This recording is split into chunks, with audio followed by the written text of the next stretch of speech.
It's been 49 days since Sebastian Rogers was reported missing from his home in Hendersonville, Tennessee. Sebastian Rogers is a 15-year-old autistic boy that allegedly went to bed Sunday, February 25th around 9 p.m. When his mother awoke Monday morning around 6 a.m., he was nowhere to be found.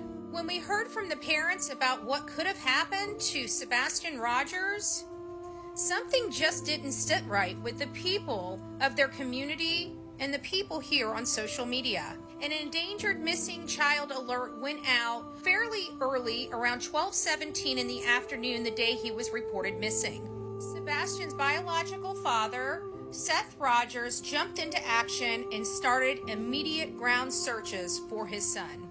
People started noticing the injuries all over Christopher Proudfoot, the stepfather of Sebastian Rogers, and it raised a lot of concern for the audience and the community.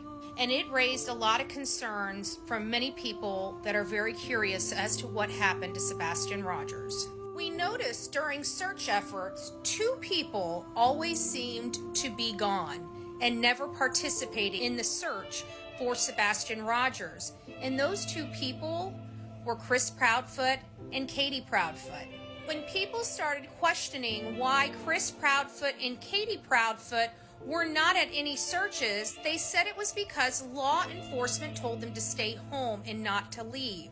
That same night, Chris and Katie were spotted at a local barbecue restaurant and had time to eat dinner, but no time to search for their son. And as search efforts ramped up to look for Sebastian Rogers, Katie and Chris Proudfoot loaded up in their camper and took off hours away to Mississippi, a completely different state. Chris Proudfoot went on the Nancy Grace show, and that was the first time we learned he did not take a polygraph test and was not cleared in this case. So people were wondering, why did he lie to the public? Nancy Grace asked him if he'd be willing to take a polygraph test, and Chris said name a place and a time and he would be there. We later found out from a text message he sent to Nancy Grace that he declined that very polygraph test, citing TBI, demanded that he not take it.